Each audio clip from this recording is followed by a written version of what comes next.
బ్రతుకులు దిద్దుకుని బ్రతకరిందు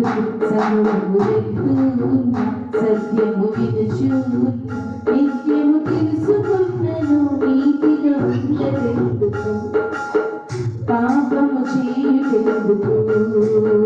తరములు మారుచున్నవి దినములు మారుచున్న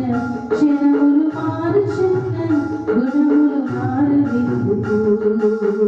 వస్త్రములు మారుచున్నవి వృత్తులు మారుచున్నవి భాషలు మారుచున్నవి బ్రతుకులు మారవెందుకు దేహములు మారుచున్నవి ఆహారం మారుతున్నవి